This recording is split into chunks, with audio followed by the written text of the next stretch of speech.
ಈ ಪ್ರಕರಣ ಕರ್ನಾಟಕ ಕಂಡರಿಯದಂಥ ಒಂದು ಪ್ರಕರಣ ಇದು. ಮೊಟ್ಟ ಮೊದಲನೇ ಬಾರಿಗೆ ಒಬ್ಬ ಜನಪ್ರತಿನಿಧಿಯಾಗಿ ಆತ ಲೋಕಸಭೆಯನ್ನು ಪ್ರತಿನಿಧಿಸ್ತಾ ಇದ್ದಂಥ ವ್ಯಕ್ತಿ ಆತ. ಈ ಬಾರಿನೂ ಚುನಾವಣೆಯಲ್ಲಿ ನಿಂತಿದ್ದಾರೆ ಅವರು. ಆದರೆ ಈ ಮನುಷ್ಯನ ಒಳಗಡೆ ಇರುವಂಥ ಒಂದು ಕಾಮ ಪಿಪಾಸೆ ಎಷ್ಟೋ ಜನ ದುಡಿಯುವ ಹೆಣ್ಣು ಮಕ್ಕಳನ್ನು ಬಲಿ ತೆಗೆದುಕೊಂಡಿರೋದು ನಿಜಕ್ಕೂ ಅದು ತುಂಬ ದುಃಖದ ವಿಚಾರ ಆಗಿದೆ.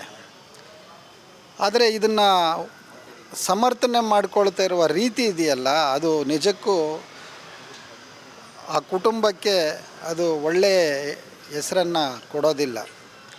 ಅದರಲ್ಲೂ ಕೂಡ ಅವರೇ ಮುಂದೆ ನಿಂತು ಈ ಪ್ರಕರಣವನ್ನು ಇದು ಮಾಡಿರುವಂಥದ್ದು ಅನ್ಯಾಯ ಆಗಬಾರ್ದಾಗಿತ್ತು. ಅದರ ವಿರುದ್ಧ ನೀವು ಏನಾದರೂ ಶಿಸ್ತು ಕ್ರಮ ಕೈಗೊಳ್ಳಿ ಅನ್ನುವಂಥದ್ದನ್ನು ಹೇಳಬೇಕಾಗಿತ್ತು.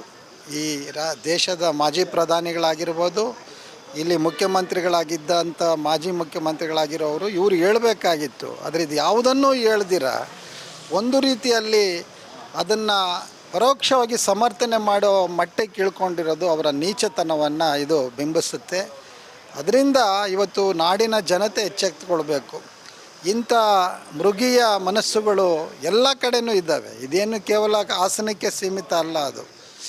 ಇದು ಒಂದು ಬೆಂದಿದೆ ಅಂತೇಳಿ ಇಡೀ ಮಡಿಕೆಯಲ್ಲಿರೋ ಅನ್ನನ ನೋಡೋಕ್ಕಾಗೋದಿಲ್ಲ, ಒಂದು ಅಗಳು ಸಾಕು. ಆ ರೀತಿ ಪರಿಸ್ಥಿತಿ ಇರೋದರಿಂದ ವಿಶೇಷವಾಗಿ ರಾಜ್ಯ ಸರ್ಕಾರ ಇದರ ಬಗ್ಗೆ ಗಂಭೀರವಾಗಿ ಆಲೋಚನೆಯನ್ನು ಏನೀಗ SIT ಮಾಡಿದೆ ಅದು ಹೆಚ್ಚು ಕ್ರಿಯಾತ್ಮಕವಾಗಿ ಕೆಲಸ ಮಾಡಬೇಕು, ಪಾರದರ್ಶಕವಾಗಿರಬೇಕು.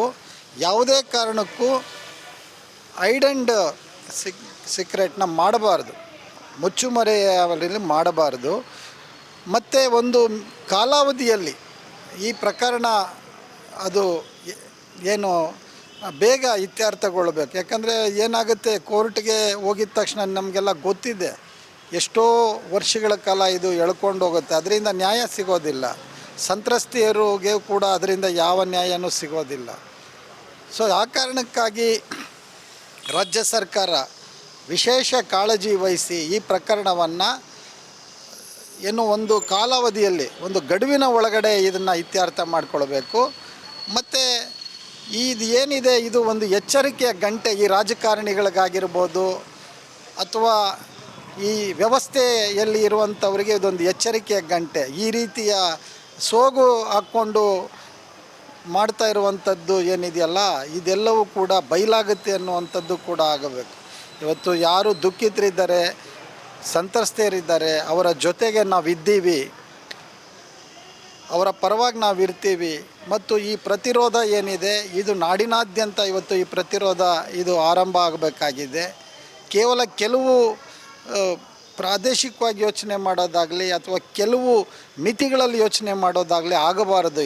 ಇದು ಎಲ್ಲರ ಸಮಸ್ಯೆಗಳಿಗೂ ಸಂಕಟಗಳಿಗೂ ನಾವು ಇದ್ದೀವಿ ಅನ್ನುವಂಥ ಒಂದು ಭರವಸೆಯನ್ನು ನಾವು ಮೂಡಿಸ್ಬೇಕಾಗತ್ತೆ. ಸಮಾಜದಲ್ಲಿ ನಾಗರಿಕ ಸಮಾಜ ಹೆಚ್ಚು ಹೆಚ್ಚು ಸೂಕ್ಷ್ಮವಾಗಿ ಇದರಲ್ಲಿ ಒಳಗೊಳ್ಳಬೇಕು. ಇಲ್ಲದೆ ಹೋದರೆ ಎಲ್ಲೋ ಏನೋ ಆಗಿದೆ ಬಿಡು, ಅದಕ್ಕೂ ನಮಗೂ ಏನು ಸಂಬಂಧ ಅನ್ನುವಂತಹ ಈ ಒಂದು ರೀತಿಯ ಮನೋಭಾವ ಇದೆಯಲ್ಲ, ಇದು ತುಂಬ ಕೆಟ್ಟದ್ದಿದು. ಇದನ್ನು ಬಿಟ್ಟು ಎಲ್ಲರೂ ಹೊರಗಡೆ ಬರಬೇಕು. ದುಡಿಯುವ ಮಹಿಳೆಯರಾಗಿರ್ಬೋದು ಅಥವಾ ಸಮಾಜದಲ್ಲಿರುವಂಥ ಪ್ರತಿಯೊಬ್ಬ ನಾಗರಿಕನೂ ಕೂಡ ಇದಕ್ಕೆ ಸ್ಪಂದಿಸಬೇಕು.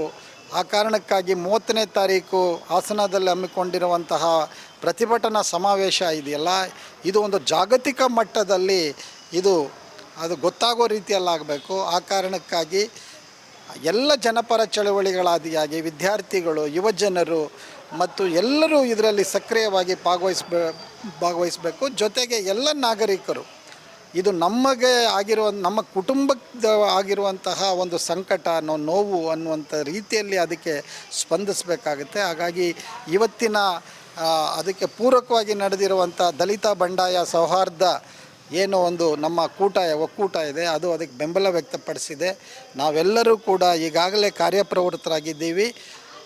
ಹೆಚ್ಚಿನ ಸಂಖ್ಯೆಯಲ್ಲಿ ನಾವು ಹಾಸನದ ಕಡೆಗೆ ನಾವು ಆ ಸಮಾವೇಶಕ್ಕೆ ನಾವು ಹೋಗ್ತಾ ಇದ್ದೀವಿ.